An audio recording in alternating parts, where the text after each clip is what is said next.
दोस्तों नमस्कार। आप सभी को राधे राधे। हम पढ़ाएंगे सामान्य हिंदी। क्या पढ़ाएंगे? सामान्य हिंदी। ठीक है, जो वन डे एग्जाम के लिए वेरी इंपॉर्टेंट है। ये स्पीच सर से हमने प्रैक्टिस सेट ली है, तो वही आप लोगों को पढ़ा रहे हैं। ठीक, देखते हैं। पहला प्रश्न है संधि का। श्रवण का संधि विच्छेद क्या होगा? शोधन अन, शोधन आन, शोधन आण, शोधन आण। तो इसमें क्या होगा? ए श्रोधन अन होगा। ठीक, इसकी व्याख्या देखते हैं। श्रवण का संधि विच्छेद श्रोधन अन अयादि संधि। कौन सी संधि? अयादि संधि। फिर स्वर संधि इनके अन्य उदाहरण है, जैसे भवन और पावक, उसके बाद में फिर पावन, ठीक है, इत्यादि। तो ये कौन सी संधि के? अयादि संधि के। और श्रवण की संधि का है? अयादि संधि का है। और भावन, पावन, पावक कौन सी संधि का है? स्वर संधि का है। फिर देखते हैं इसके बाद में हिंदी की आदि जननी क्या है? हिंदी की आदि जननी क्या है? तो क्या है? संस्कृत। ठीक, हिंदी की आदि जननी मतलब क्या है? संस्कृत। सबसे पहले हिंदी का ही उत्पाद किया गया था, लिखा गया था। फिर हिंदी की आदि जननी संस्कृत है। संस्कृत पाली, पहले संस्कृत आई, फिर पाली, फिर प्राकृत भाषा से होते हुए अपभ्रंश पहुंचती है। ये तीन भाषाओं से पहुंचते हुए कहाँ पहुंचती है? अपभ्रंश पहुंचती। फिर अपभ्रंश से आहट में गुजरती। अपभ्रंश से कहाँ परिवर्तित हो जाती? आहट में गुजरती हुई पुरानी, प्राचीन, प्रारंभिक हिंदी का रूप ले लेती। किसका? हिंदी किसका रूप ले लेती? प्राचीन, प्रारंभिक का हिंदी रूप ले लेती। फिर देखते हैं सामान्य हिंदी भाषा के इतिहास का आरंभ कहाँ से माना जाता है? अपभ्रंश से माना जाता है। ठीक, कहाँ से? अपभ्रंश का माना जाता है हिंदी का आरंभ। फिर हिंदी का विकास क्रम, पहले क्रम देखते हैं कहाँ से हुआ है हिंदी का विकास।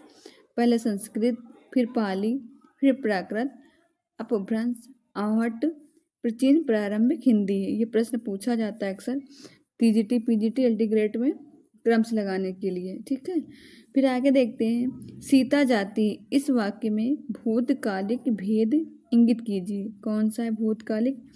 ये हेतु, हेतु मद दूत। ठीक, क्योंकि जाति है ना, तो क्या होगा? हेतु दूत मद।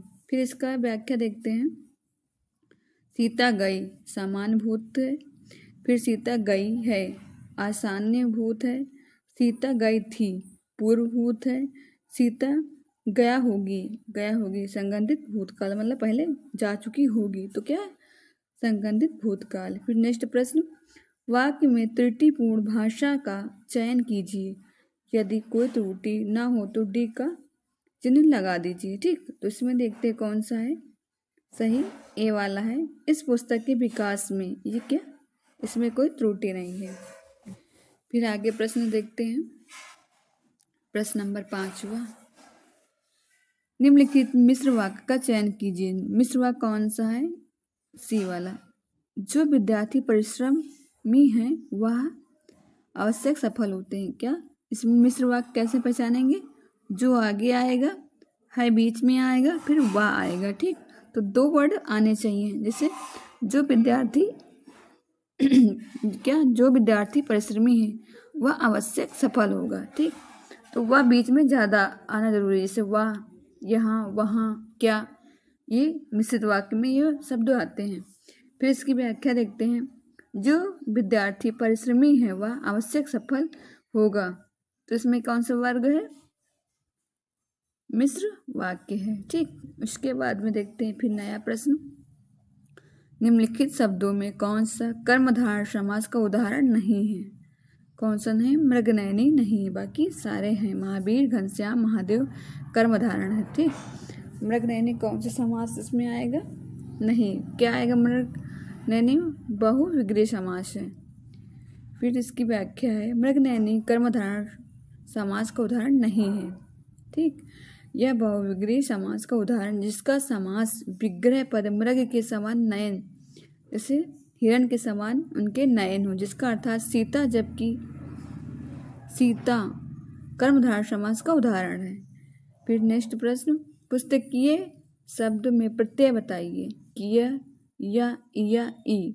इसमें क्या है, किया, पुस्तकीय, तो क्या आया, या।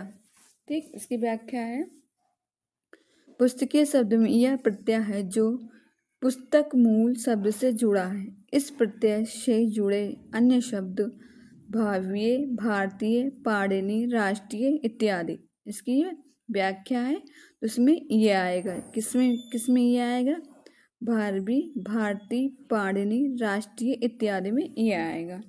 ठीक, फिर नया प्रश्न देखते हैं। उज्ज्वल, उज्ज्वल में कौन सा उपसर्ग है, उत है या उज है या फिर उ है या फिर उप है, तो इसमें उज्ज्वल में कौन सा उपसर्ग है, उत है। ठीक, उत। इसकी व्याख्या है, उज्ज्वल में उत उपसर्ग है। दिए गए उपसर्गों में बनने वाले विभिन्न शब्द, क्या, विभिन्न शब्द, उत जैसे, उत से कौन कौन शब्द बना है, उत्पत्ति, उत्कर्ष, उत्तम इत्यादि। फिर उप का है उपहार, उपवन, उपदेश इत्यादि। उप में ऐसे और भी वर्ड बन सकते हैं। ठीक है, फिर आगे नया प्रश्न देखते हैं। चिड़िया आकाश में उड़ रही, इस वाक्य में उड़ रही किस प्रकार की क्रिया है, किस प्रकार की क्रिया है, अकर्मक, क्योंकि उड़ रही है कहाँ, आकाश में, तो एक ही वर्ड से लिया गया ना, तो आकाश में उड़ रही क्या, चिड़िया, तो इसमें क्या है, अकर्मक है। चिड़िया आकाश में उड़ रही है, इस वाक्य में उड़ रही अकर्मक है। जैसे सीता आम खाती है, सकर्मक होगा, राधा रोती है तो सकर्मक होगा।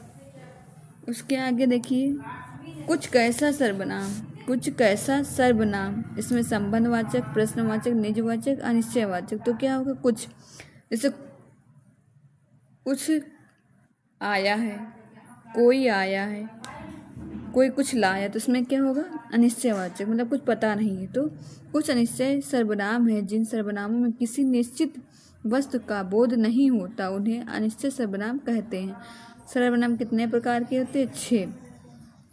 अन्य विकल्पों के उदाहरण निम्न हैं। संबंध है, जो सो, प्रश्न है, कौन क्या कहाँ, निज है, आप, निज, जैसे निज काम करो, स्वयं काम करो, तो आप।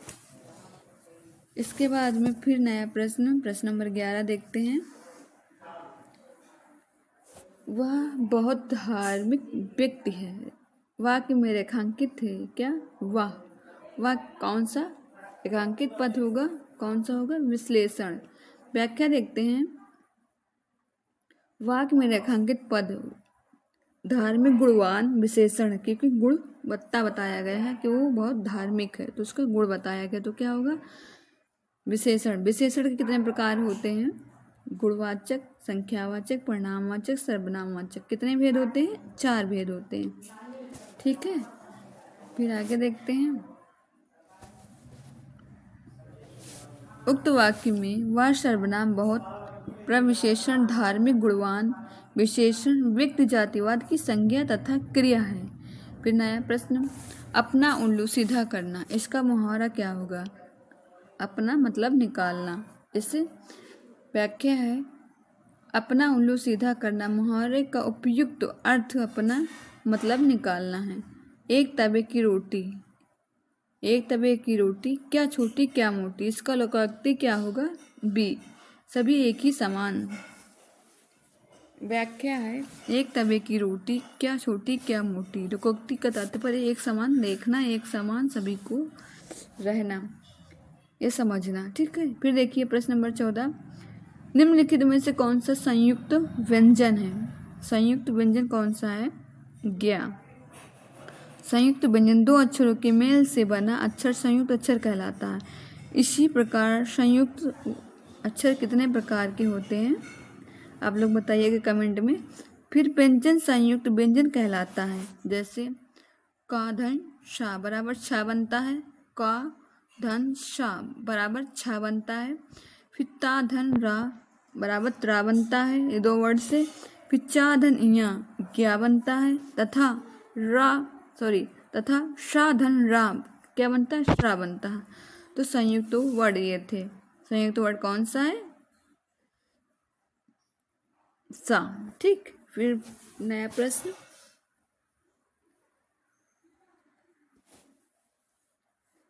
निम्नलिखित में से अनाथ का विलोम क्या होगा? किसका विलोम? अनाथ का विलोम क्या होगा?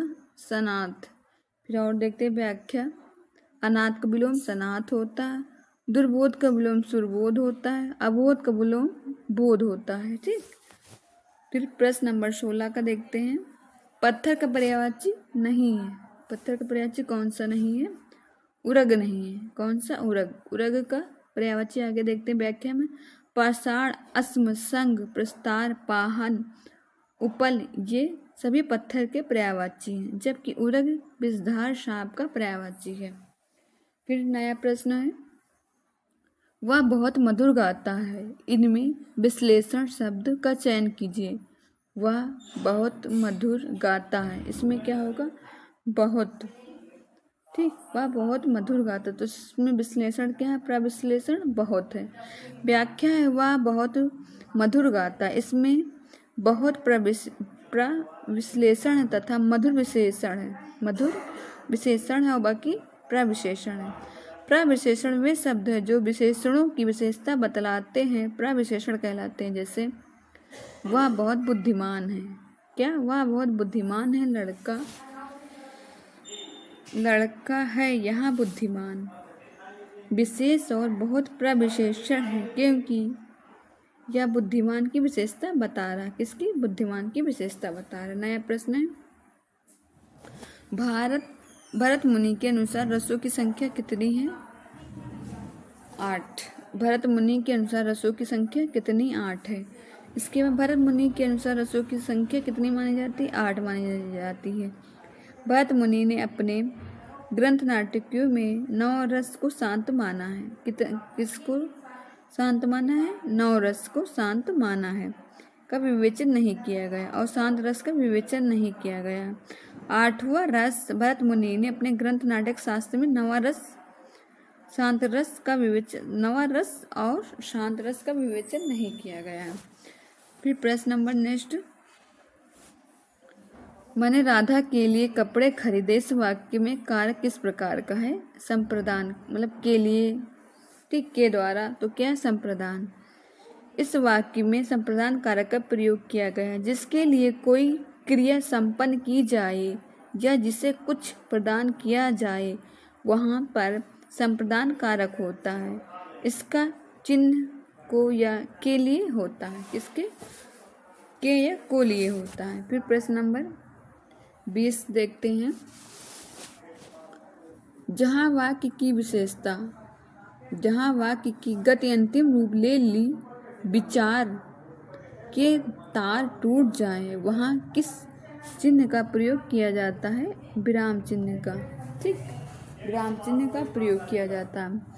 फिर आगे देखते हैं योजक। इस प्रश्न चिन्ह भी कहते हैं। योजक संबंध को बताते हुए किसी प्रकार के अंत में कोई शब्द पूरा नहीं होने पर लिखने में वहाँ योजक चिन्ह देकर शेष खंड को भी दूसरी पंक्ति में लिखते हैं। समस्त पदों के मूल खंडों को अलग अलग लिखने में भी इसका प्रयोग किया जाता है। अवतरण विराम को उद्धरण भी कहा जाता है। ठीक। फिर प्रश्न नंबर 20 का देखिए। निम्न पंक्तियों में से अलंकार का चयन कीजिए। पानी बिच मीन प्यासी, मोही मुनि सुनी आवे हाँसी। इसमें क्या होगा? विषोक्ति अलंकार। क्या? पानी बीच मीन प्यासी, मोही मुनि सुनी आवे हाँसी। मतलब पानी के बीच में मीन प्यासी है, मतलब मछली प्यासी है। मोही सुनी के आवे हाँसी, मोही सुन के हंसी आ रही। तो इसका क्या होगा? प्रश्न की दी गई पंक्तियों में विशेषक अलंकार इस अलंकार के कारण के रहने पर भी कार्य न किया होना चाहिए। विशेषण अलंकार, इसमें कारण के अभाव में भी कार्य को उत्पत्ति का वर्णन है। अतिशयोक्ति अलंकार, इसमें उपमेय को निगल कर उपमान के साथ अभिन्नता प्रदर्शित करना, वहाँ बहुत बढ़ा चढ़ाकर लोग सीमा के बाहर की बात कही जाए। फिर उपमा अलंकार, इसमें एक वस्तु की उपमा दूसरी वस्तु से की जाती है। उपमा कितने प्रकार के होते हैं? 4 प्रकार के होते हैं। उपमेय प्रस्तुति, जिसकी उपमा की जाए या दी जाए। उपमान अप्रस्तुत, जिसमें उपमा दी जाए। उसके बाद में समान धर्म। उपमेय उपमान में पाया जाने वाला उभय निष्ठ गुण। वाचक शब्द। उपमेय उपमान की समानता बताने वाले शब्द सा, ऐसा, जैसा, जो, दृश्य, समान होता है। ठीक। प्रश्न नंबर 22 पे देखते हैं। वनडे एग्जाम के लिए वेरी इंपॉर्टेंट ये प्रश्न है। ठीक है।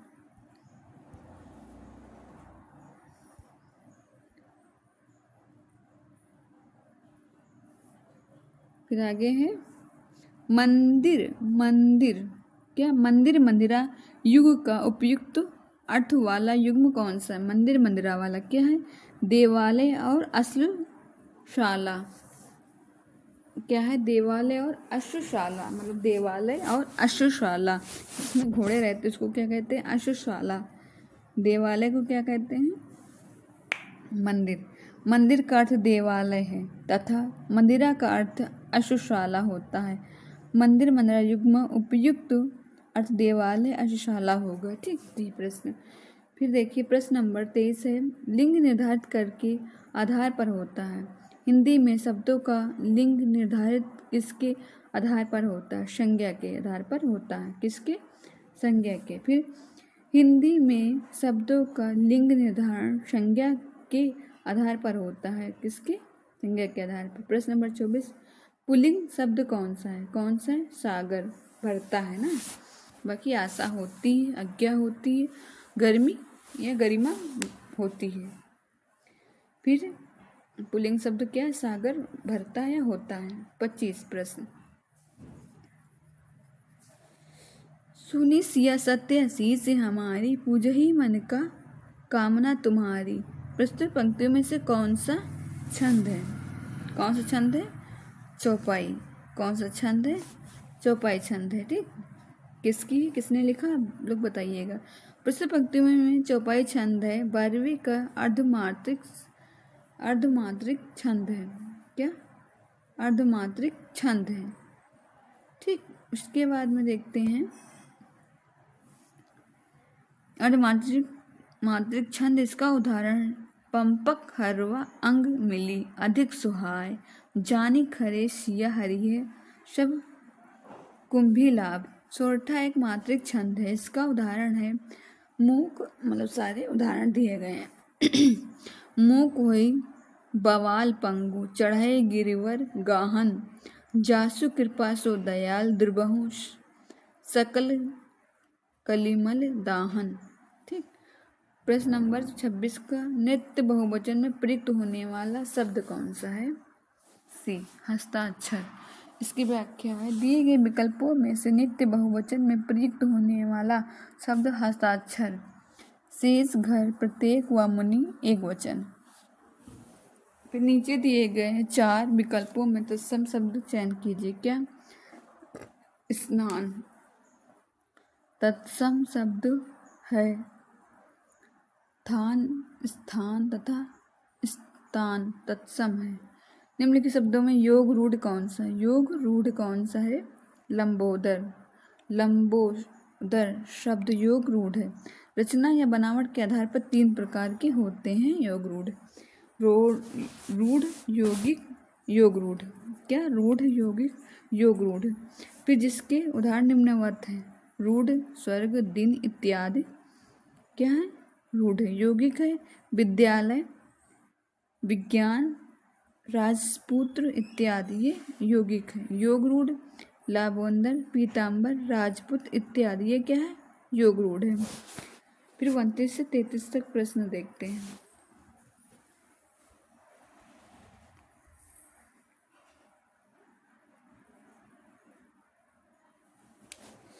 प्राय सज्जन व्यक्ति संसार को राह दिखाते हैं। क्या? राह दिखाते। तो इसका क्या होगा? बी, अपने कर्म एवं वाणी से। किस पे? अपने कर्म और वाणी से राह दिखाते हैं संसार को व्यक्ति।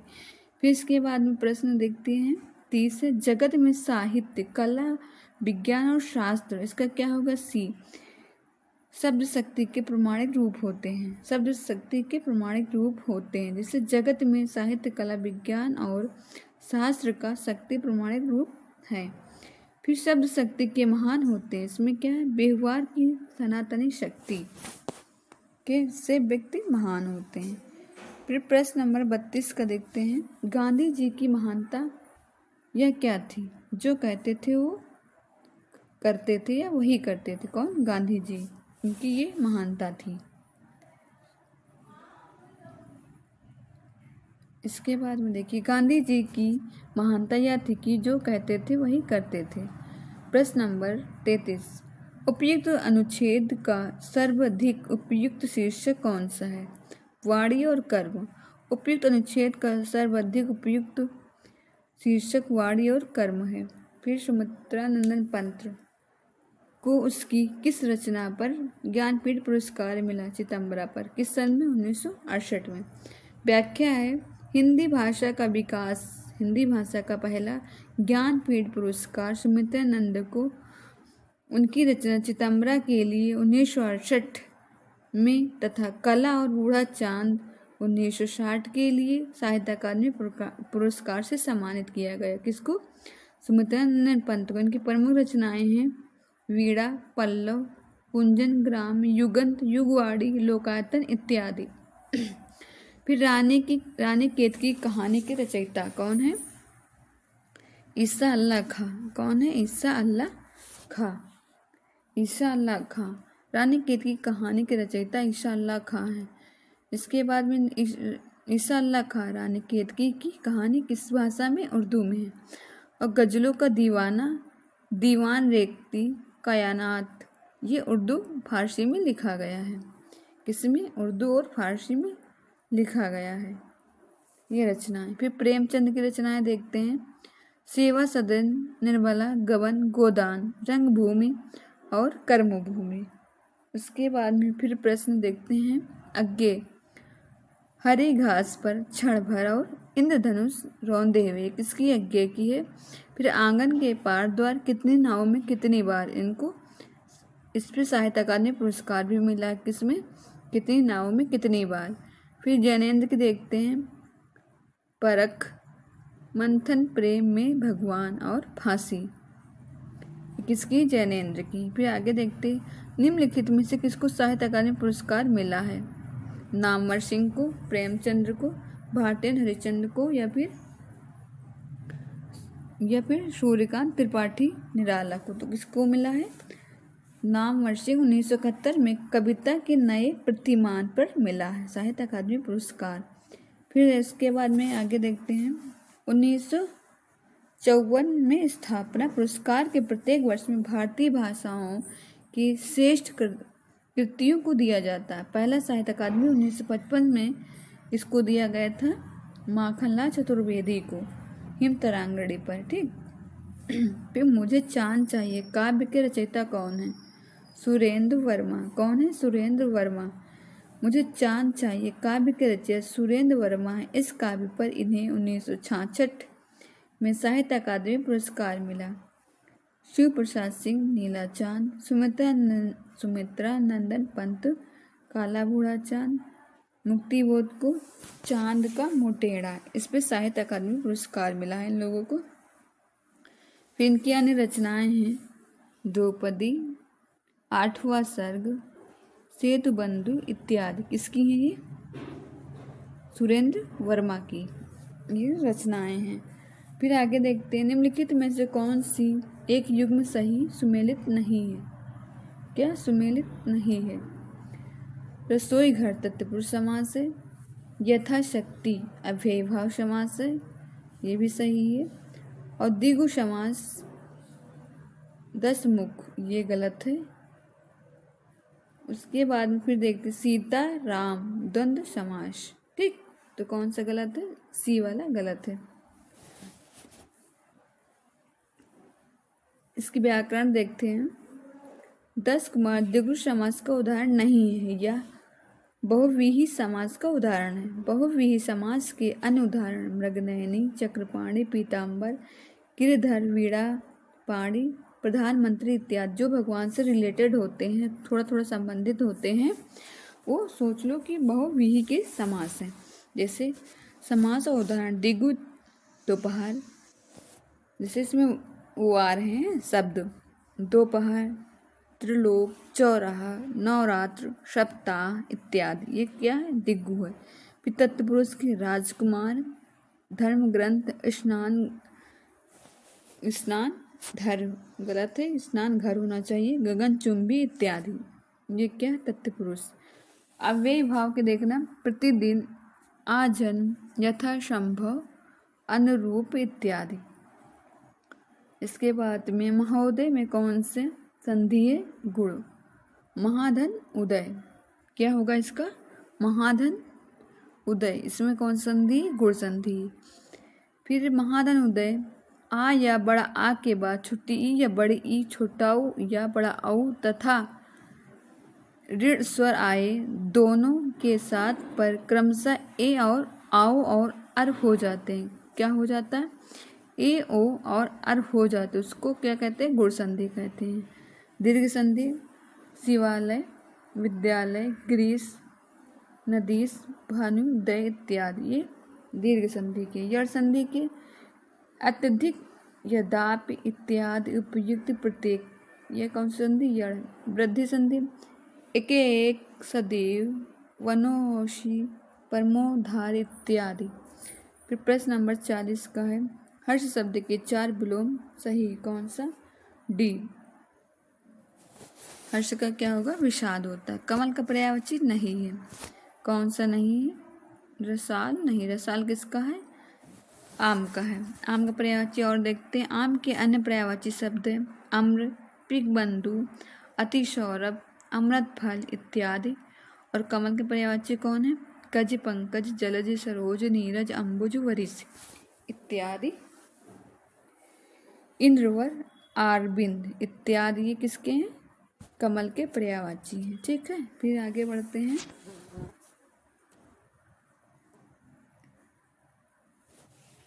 निम्नलिखित वाक्यों में से अकर्मक प्रयुक्त कौन सा है? शिशु सो रहा है। शिशु सो रहा में अकर्मक है, जबकि अन्य खेलना, पढ़ना, लिखना में सकर्मक है, क्योंकि वो सो रहा ना, सो रहा मतलब है ना, तो अकर्मक है। जो खेल रहा है, पढ़ रहा है, लिख रहा है, जग रहा है, तो उसको क्या होगा? सकर्मक। फिर कृत प्रत्यय की किन शब्दों के साथ जुड़ते हैं उसको क्या कहते हैं? क्रिया।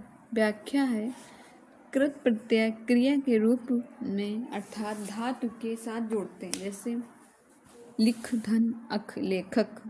यहाँ अक कृत्य प्रत्यय है। तद्धित प्रत्यय संज्ञा, सर्वनाम, विशेषण, अवयव जुड़ते हैं। जैसे सेठ, धन आने, सेठानी। यहाँ आनी तद्धित प्रत्यय है। निम्नलिखित में पुल्लिंग शब्द कौन सा है? डी, दही। फिर आज का अंतिम प्रश्न, उसके बाद में कल फिर पढ़ाते हैं भाग 2 करके। निम्नलिखित में से कौन सा स्त्रीलिंग प्रश्न है? क्या है? ठंडाई। पानी, दूध, तेल ये पुल्लिंग है। स्त्रीलिंग ठंडाई। ठंडाई होती है ना, तो क्या है? स्त्रीलिंग ठंडाई। कल फिर मिलते हैं। इतने ही टाइम सभी को राधे राधे।